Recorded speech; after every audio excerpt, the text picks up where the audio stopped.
ஒன்று கொரிந்தியர் 2:11 மனுஷனுள்ள ஆவியை அன்றி மனுஷரில் எவன் மனுஷருக்குரியவைகளை அறிவான். அப்படி போல தேவனுடைய ஆவியை அன்றி ஒருவனும் தேவனுக்குரியவைகளை அறிய மாட்டான். மனுஷனில் உள்ள ஆவியே அன்றி மனுஷரில் எவன் மனுஷருக்குரியவைகளை அறிவான். மனுஷரில் உள்ள ஆவி இது பரிசுத்த ஆவி அல்ல, இது தேவனுடைய ஆவி அல்ல. மனிதனுக்குள்ளே ஒரு இது அசுத்த ஆவியும் இல்லை. இந்த மனிதரில் உள்ள ஆவி என்பது ஹியூமன் ஸ்பிரிட் என்பது தேவனுடைய ஆவியும் கிடையாது, பிசாசின் ஆவியும் கிடையாது. மனிதனுக்கு என்று ஒரு ஆவி இருக்கிறது. ஆவி, ஆத்மா, சரீரம் மூன்று சேர்ந்தவன் தான் மனிதன். மனிதனுடைய ஆவி தேவன் தந்த தீபமாக இருக்கிறது. அது உள்ளத்தில் உள்ளவைகளெல்லாம் ஆராய்ந்து பார்க்கிறது என்று நீதிமொழிகளில் நம்ம படிக்கிறோம். எப்படி ஆவியானவர் தேவனுடைய ஆழங்களை எல்லாம் ஆராய்ந்து பார்க்கிறாரோ, போன வீடியோவில் அதை பார்த்தோம். மனிதனுக்குள்ளே இருக்கிற ஆவி, ரட்சிக்கப்படாதவர்களுக்கு அந்த ஆவி செத்து போயிருக்கிறது. அதனால் அந்த ஆவியால் ஒன்றும் செய்ய முடியாது. ரட்சிக்கப்படாதவர்களுக்கு ஆவி செயலற்றதாக இருக்கிறது, ஆவியால் எந்த பிரயோஜனமும் இல்லை. ஆனால் ரட்சிக்கப்பட்டவங்களுக்கு அந்த ஆவி உயிர்ப்பிக்கப்படுகிறது.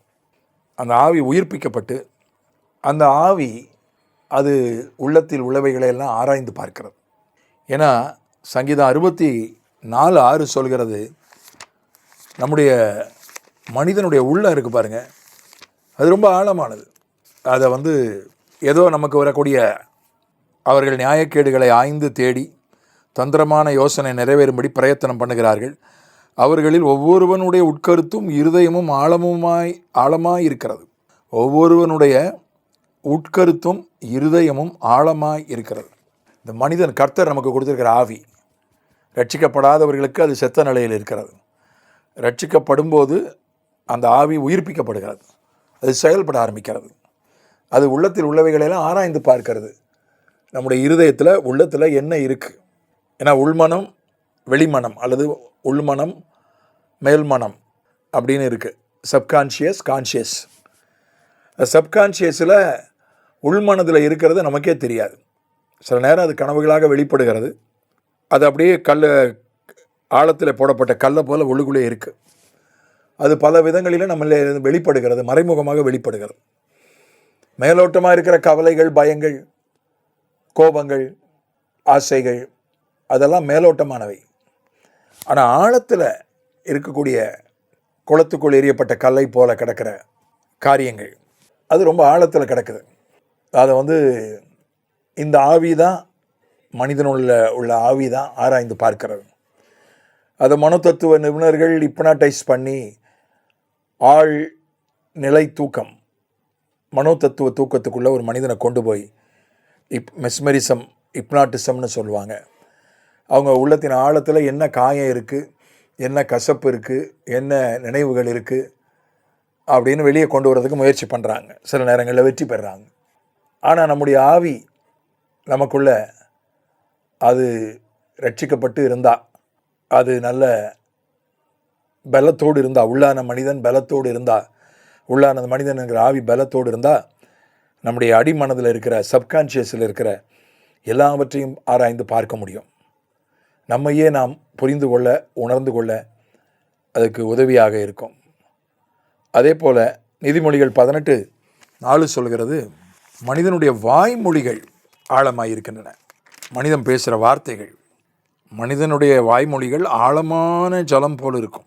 நம்ம பேசுகிற வார்த்தை சில நேரம் நம்ம தமாசுக்கு தான் பேசுகிறோம், அல்லது ஏதோ விளையாட்டுக்கு போல் பேசுகிறோம், மேலோட்டமாக பேசுகிறோம். ஆனால் அது ஆழத்திலிருந்து தான் வருது. தமாசுக்கு பேசுகிறாலும் சரி, விளையாட்டுக்கு பேசுகிறாலும் சரி, ஏதோ மேலோட்டமாக பேசுகிறாலும் சரி, பட்டும்படாமலும் பேசுகிறாலும் சரி, மனிதனுடைய வாய்மொழிகள் ஆழமானவை. அதை அது ஆழத்திலிருந்து தான் வருது. அப்போ அதை புரிஞ்சுக்கிறதுக்கு மனிதனுடைய ஆவியானால தான் முடியும். என்னை மீறி அப்படி ஒரு வார்த்தை வந்துச்சு, என்னை அறியாமலே நான் பேசிட்டேன், நான் பேசணும்னு நினைக்கல, பேசிட்டேன், உளறிட்டேன். சிலர் சொல்லுவாங்க நான் உளறிட்டேன் அப்படின்வாங்க. அது நீங்கள் அது எதனால் ஏற்பட்டது என்று போய் உள்ளத்துக்குள்ளே போய் பார்த்தீங்கன்னா, உள்ளத்தின் ஆழத்தில் அதனுடைய வேர் இருக்கும். அது உள்ளத்தின் அது ஒரு ஜோக்காக இருக்கலாம். இப்போ அதுக்கு கூட ஒரு உள்ளத்தின் ஆழத்தில் ஒரு வேர் ஏதோ இருக்கும். அதையும் நம்முடைய வார்த்தைகளையே நம்முடைய ஆவி அதை ஆராய்ந்து பார்க்கிறது. ஏன் அந்த வார்த்தையை நம்ம வாயில் வந்துச்சு, ஏன் அப்படி பேசணும், ஒரு பொய் பேசணும்னா அதுக்கு வேறு என்ன, அதை ஆராய்ந்து பார்க்குது.